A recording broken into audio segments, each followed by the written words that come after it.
ദൈവം നമുക്ക് എല്ലാവർക്കും എല്ലാ അവയവങ്ങളും തന്നിട്ടുണ്ട്. ഇവിടെയുള്ള എല്ലാവർക്കും ഇപ്പോൾ കിഡ്നിയും കണ്ണും കാതും ലിവറും പാങ്ക്രിയാസും ഒക്കെ ഉണ്ട്. നിങ്ങൾ ജനിക്കുമ്പോൾ ഇതെല്ലാം കിട്ടിയിട്ടുള്ളവരാണ്. നിങ്ങൾ രാവിലെ എണീക്കുന്നു, കുളിക്കുന്നു, പല്ല് തേക്കുന്നു, നിങ്ങളുടെ എല്ലാ കാര്യങ്ങളും ചെയ്യുന്നു. അതിന്റെ അർത്ഥം ആദ്യം നിങ്ങൾ സ്നേഹിക്കുന്നത് നിങ്ങളെ തന്നെയല്ല, അല്ലേ? സ്വന്തമാണ്, നമ്മളെയാണ് നമ്മൾ ആദ്യം സ്നേഹിക്കുന്നത്. നമുക്ക് പറയാം നമുക്കിഷ്ടം വേറൊരാളെയാണ്, അവരെയാണ്, അച്ഛനെയാണ്, അമ്മയാണ് എന്ന് വ്യക്തിപരമായി പറഞ്ഞുവെങ്കിലും ഓരോ വ്യക്തിയും അവനവനെയാണ് ആദ്യം സ്നേഹിക്കുന്നത്. അതും പുറമേ ഉള്ള ഭാഗങ്ങളെ മാത്രം.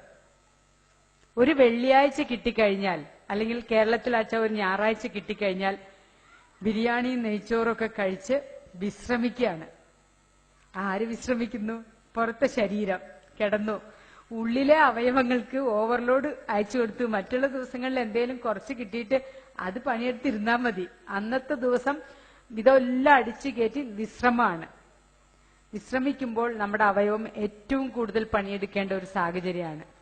പിന്നെ കുറെ ഫാസ്റ്റ് ഫുഡോ അല്ലെങ്കിൽ ലൈഫ് സ്റ്റൈൽ ഡിസീസ് എന്നൊക്കെ പറയുമ്പോൾ നിങ്ങൾ പറയും ഇവിടെ ജീവിക്കുന്ന ഞങ്ങൾക്ക്, ഞാൻ 10 വർഷമായി ഇവിടെ വരുന്നു, ഏകദേശം 10-25 പ്രാവശ്യം വന്നിട്ടുണ്ട്, 500ഓളം ക്ലാസ്സുകൾ സംഘടിപ്പിച്ചിട്ടുണ്ട്.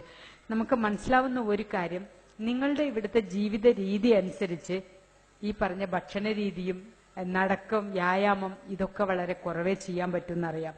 എന്നാലും ഒരു കാര്യം നിങ്ങൾക്ക് ശ്രദ്ധിക്കാമല്ലോ, എന്തെങ്കിലും ഒരു പച്ചക്കറിയും അല്ലെങ്കിൽ അതിനോടൊപ്പം തന്നെ ഫ്രൂട്ട്സും ഒക്കെ ഉൾപ്പെടുത്തിയിട്ട് ഭക്ഷണത്തിന്റെ അളവ്, നാളെ ഈ ഭൂമിയിൽ നിന്ന് ഈ ഭക്ഷണം മുഴുവൻ അവസാനിച്ചു പോകും എന്നുള്ള രീതിയിൽ കഴിക്കൽ നിർത്തിയിട്ട് നമുക്ക് ആവശ്യമായ ഭക്ഷണം ഇനിയും ഉണ്ടല്ലോ, രാവിലെ എണീറ്റാ വീണ്ടും കഴിക്കാം, ഇത് അവസാനിക്കുന്നില്ല. കടൽ വെള്ളം പോലെ ഇങ്ങനെ ഭക്ഷണം കിടക്കുക തന്നെയാണ്. എന്ത് വേണമെങ്കിൽ നിങ്ങളുടെ കയ്യിൽ കാശുള്ളപ്പോൾ എന്ത് വേണമെങ്കിൽ ഇവിടെ കിട്ടും. പക്ഷെ ഓരോ വിദേശ മലയാളിയും ഇവിടെ നിന്ന് 45-50 വയസ്സൊക്കെ ആയി തിരിച്ചു വരുമ്പോൾ പ്രമേഹ രോഗിയും രക്താതി സമ്മർദ്ദവും ഉള്ളവരായിട്ടാണ് തിരിച്ചു വരുന്നത്. സത്യത്തിൽ നിങ്ങളെ ആർക്കും ആ രീതിയിൽ വേണ്ട. ഞങ്ങളിവിടെ വരുന്നു, നിങ്ങൾ ഞങ്ങളെ സഹായിക്കുന്നു, ആ സഹായം കൊണ്ട് ഒരുപാട് ആളുകൾക്ക് ഡയാലിസിസ് ചെയ്തു കൊടുക്കുന്നു, വൃക്ക മാറ്റിവെക്കുന്നു, എന്തെല്ലാമോ ഞങ്ങൾ ചെയ്യുന്നു. പക്ഷെ കേരള ഗവൺമെന്റിന് വിദേശി മലയാളിയാണെങ്കിൽ വൃക്ക പോയാലും 5 പൈസ കാരുണ്യെന്നൊന്നും ഞങ്ങൾ തരില്ല. നിങ്ങൾക്ക് ഒരു ഐഡന്റിറ്റി ഉണ്ടല്ലോ, നിങ്ങൾ വിദേശ മലയാളികളാണെന്ന്. അപ്പോ കാരുണ്യം കിട്ടാത്തത് കൊണ്ട് അങ്ങനെ ഒരു പ്രതീക്ഷയും വേണ്ട. പിന്നെ ഗൾഫിലൊക്കെ ഉള്ളവനല്ലേ എവിടെയെങ്കിലും പോയി കിഡ്നി മേടിച്ചോളൂ. അപ്പൊ അവിടുന്നും ഒരു സാധ്യതയില്ല. ബ്രെയിൻ ഡെത്തിന് വരെ ബുക്ക് ചെയ്യാൻ ഈ ഒരു അവസ്ഥയാണ് പാവം. പിന്നെ സർക്കാർ ഒരു ബ്രെയിൻ ഡെത്തിന് വേണ്ടി ബുക്ക് ചെയ്തിട്ടുണ്ട്, അതിൽ ബുക്ക് ചെയ്താൽ ഈ കാലത്തൊന്നും കിട്ടാൻ പോകുന്നില്ല. ഓരോ രോഗം വരുമ്പോഴും ഇന്ന് ഇവിടെ നിന്ന് പൈസ അയച്ചു കൊടുക്കുന്നവരായാലും ഭാര്യയും കുടുംബമായിട്ട് ജീവിക്കുന്നവരായാലും നിങ്ങളെ തന്നെ നിങ്ങളുടെ കുടുംബാംഗങ്ങൾ വെറുക്കേണ്ട ഒരവസ്ഥയാണ് ഞാനൊക്കെ കാണുന്നത്. ഈ പറഞ്ഞ വൃക്ക ആവശ്യം വരുന്ന ഒരാൾക്ക് ഇന്ന് കിഡ്നി ഫെയിലിയർ ആണെന്ന് ഡിറ്റക്ട് ചെയ്താൽ നാളെ രാവിലെ അയാൾക്ക് ട്രാൻസ്പ്ലാന്റ് ചെയ്യാൻ പറ്റില്ല. ഒരു 10 ഡയാലിസിസ് എങ്കിലും കഴിഞ്ഞിട്ടേ ട്രാൻസ്പ്ലാന്റ് ചെയ്യാൻ പറ്റുള്ളൂ. അപ്പോൾ ആദ്യത്തെ ദിവസം ഡയാലിസിസ് തുടങ്ങുമ്പോൾ കഴുത്തിൽ കത്തീറ്ററൊക്കെ ഇട്ട് പെട്ടെന്ന് തുടങ്ങി, ഒരുപാട് ബന്ധുക്കൾ ഉണ്ടാവും, ആള് അവിടെയായിരുന്നു, അങ്ങനെയായിരുന്നു, ഇങ്ങനെയായിരുന്നു. 5ാമത്തെ ഡയാലിസിസ് കഴിയുമ്പോൾ കൂടെ വന്നവരുടെ എണ്ണം കുറയും. 10ാമത്തെ ആവുമ്പോൾ നിങ്ങളുടെ ഭാര്യയോ അല്ലെങ്കിൽ ഭർത്താവോ ആയി ഇത് കുറയും. നിങ്ങൾ പിന്നീട് ഒരു ബാധ്യതയാവുകയാണ്. അതിന്റെ ഇടയിൽ ഭാര്യയുടെ കിഡ്നിയോ ഭർത്താവിന്റെ കിഡ്നിയോ വീട്ടിൽ നിന്നൊരു കിഡ്നി പോലും കിട്ടിയില്ലെങ്കിൽ നിങ്ങൾക്ക് വേണ്ടി പത്രത്തിൽ പരസ്യം കൊടുത്ത് വരുന്നവർ ചോദിക്കുന്ന 5ഉം 10ഉം 20ഉം ലക്ഷം രൂപ ബ്രോക്കർമാരുടെ വക. കടാവറൊന്നും ആയിട്ടുമില്ലല്ലോ, ഇപ്പൊ തുടങ്ങിയിട്ടല്ലേ ഉള്ളൂ. ബോധവൽക്കരണം തുടങ്ങിയിട്ട് വർഷങ്ങളായാലും കിട്ടിയിട്ടില്ല.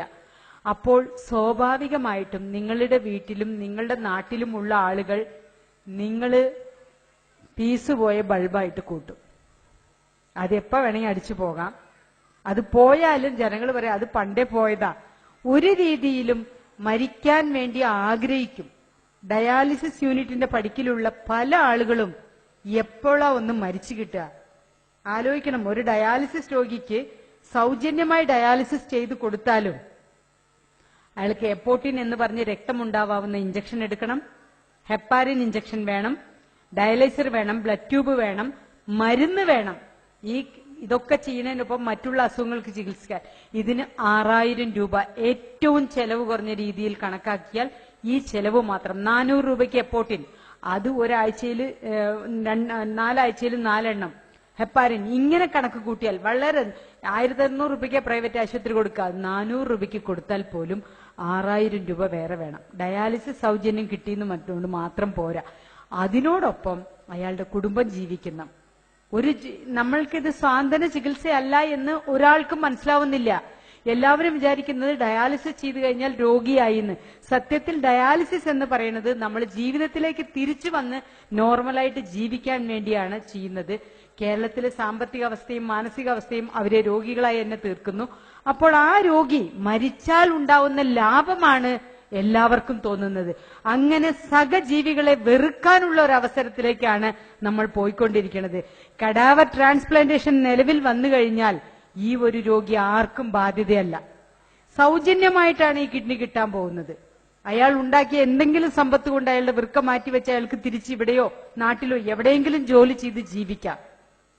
പലപ്പോഴും പല ആശുപത്രികളിലും ഇവിടെ നിന്ന് വന്നിട്ട് വർഷങ്ങളായി ഗൾഫിൽ കഴിഞ്ഞ് തിരിച്ചു വന്നിട്ട് വർഷങ്ങളായി ഡയാലിസിസ് ചെയ്ത് മേപ്പോട്ട് നോക്കി കിടക്കുന്ന ആ കണ്ണുകളിൽ കാണുന്നത് എനിക്ക് ജീവിക്കണം.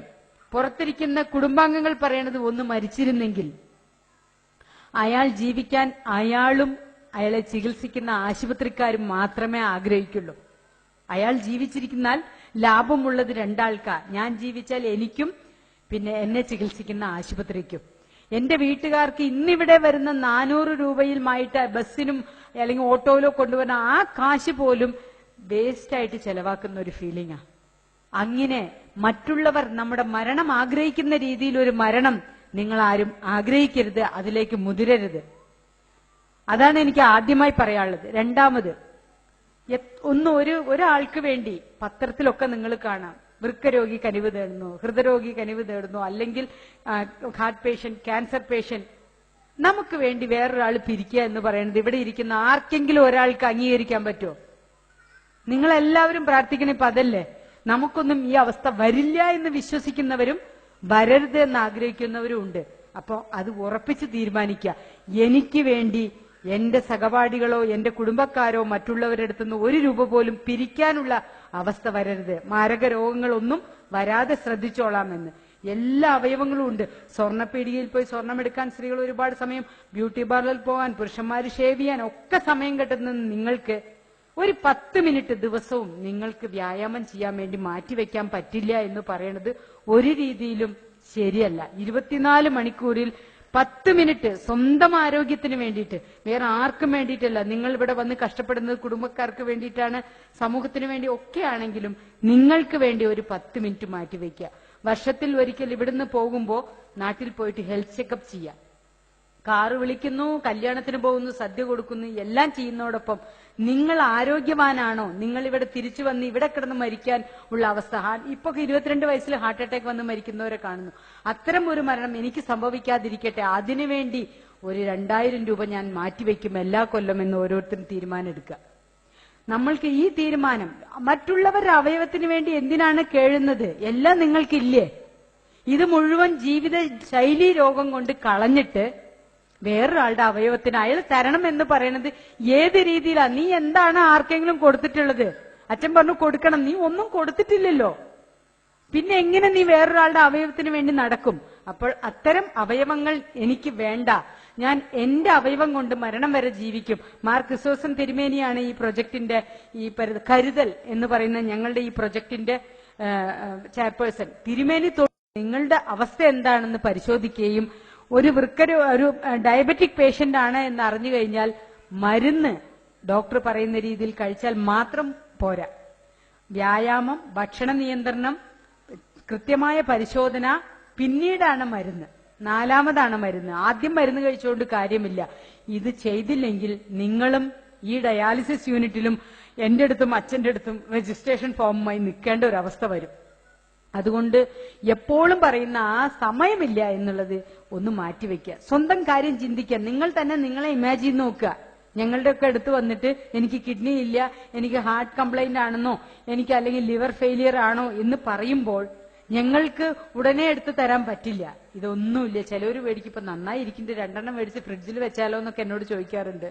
എട്ടാം ക്ലാസ്സിൽ പഠിക്കുന്ന കുട്ടി വന്നിട്ട് പറയും, അച്ഛനും അമ്മയ്ക്ക് സാമ്പത്തിക ബുദ്ധിമുട്ടുണ്ട്, എന്റെ ഒരു കിഡ്നി എടുത്തിട്ട് വൈകുന്നേരം ആകുമ്പോഴേക്കും മാഡം എന്നെ പറഞ്ഞേക്കോ കുറച്ച് കാശും തന്ന് എന്ന് ചോദിക്കാറുണ്ട്.